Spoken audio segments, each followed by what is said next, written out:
सम्भाषणसन्देशसंस्कृतमासपत्रिकायां प्रकाशितानां बालकथानां ध्वनिप्रसारणम् इदं बालमोदिनी इति। कमालः कबीरस्य पुत्रः।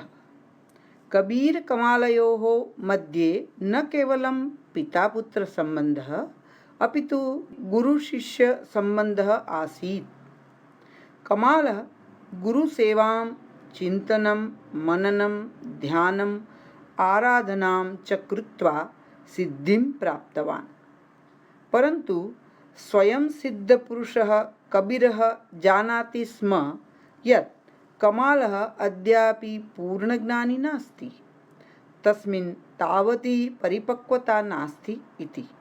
अतः सः स्वपुत्राय स्नानसमये रामनामोच्चारणस्य मन्त्रं दत्तवान्।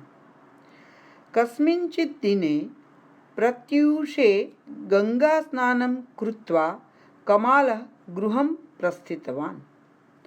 गङ्गातटे बहवः जनाः सम्मिलिताः आसन्। तत्र कश्चित् श्रेष्ठी श्वेतकुष्ठरोगेण पीडितः आत्महत्यार्थम् उद्युक्तः आसीत्।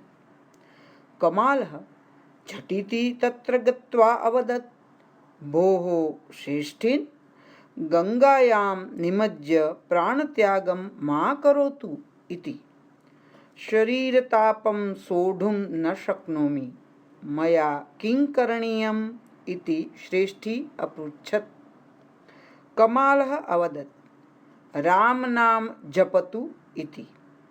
तदा श्रेष्ठी अवदत्, रामनाम जपं करोमि चेत् अहं रोगमुक्तः भवेयं किम् इति। भवान् प्रयत्नं तु करोतु इति कमालः अवदत्। सः श्रेष्ठी रामनाम जपितुम् आरभत, गङ्गाजले निमग्नः अपि। परन्तु शरीरस्य तापः शान्तः न अभवत्। अतः पुनः एकवारं सः निमग्नः, तथापि कोऽपि परिणामः न दृष्टः। अन्ते स्वयं कमालः श्रेष्ठिनः शिरसि स्वहस्तं स्थापितवान्। श्रेष्ठिनं रामनाम जपितुम् अकथयत् च।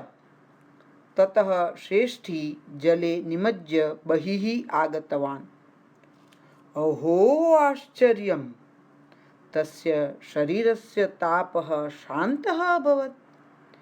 श्वेतकुष्ठः अपि न्यूनतरः जातः। गङ्गातटे सम्मिलिताः सर्वे जनाः एतत् दृष्ट्वा कमालस्य जयघोषं कृतवन्तः। तदनन्तरं कमालः चिन्तितवान्, अधुना अहं सिद्धपुरुषः अभवम् इति। सानन्दं गृहं गतवान् सः।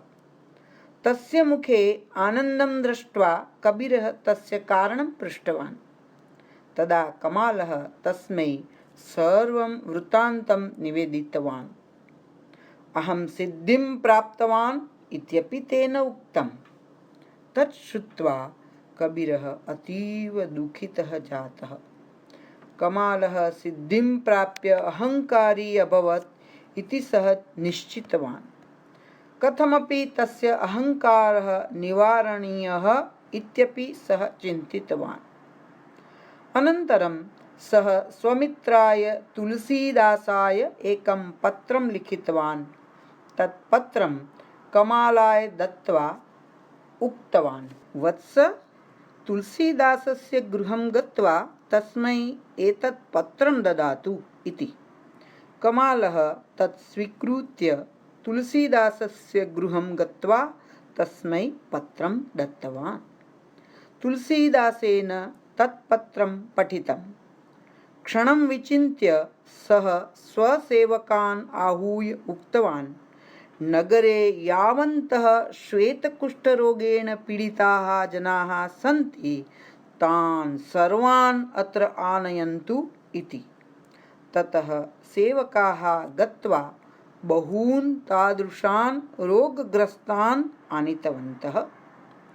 तदा तुलसीदासः एकस्मिन् जलपूर्णे कुम्भे रामनाम लिखित्वा तत्र कानिचित् तुलसीपत्राणि क्षिप्तवान्।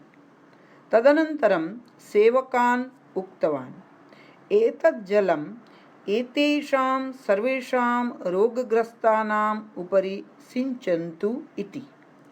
सेवकाः तथैव कृतवन्तः। अहो आश्चर्यं! तत्र मिलिताः सर्वे रोगिणः अपि रोगविमुक्ताः अभवन्। एतद् दृष्ट्वा कमालः विस्मितः जातः। लज्जितः सन् सः महापुरुषस्य तुलसीदासस्य चरणयोः शिरः स्थापयित्वा क्षमां प्रार्थितवान्। ततः प्रत्यागतवान् च। गृहम् आगत्य कमालः पितरम् अपि क्षमां प्रार्थितवान्। पुनः कदापि मम सिद्धेः प्रदर्शनं न करिष्यामि इत्यपि सः उक्तवान्।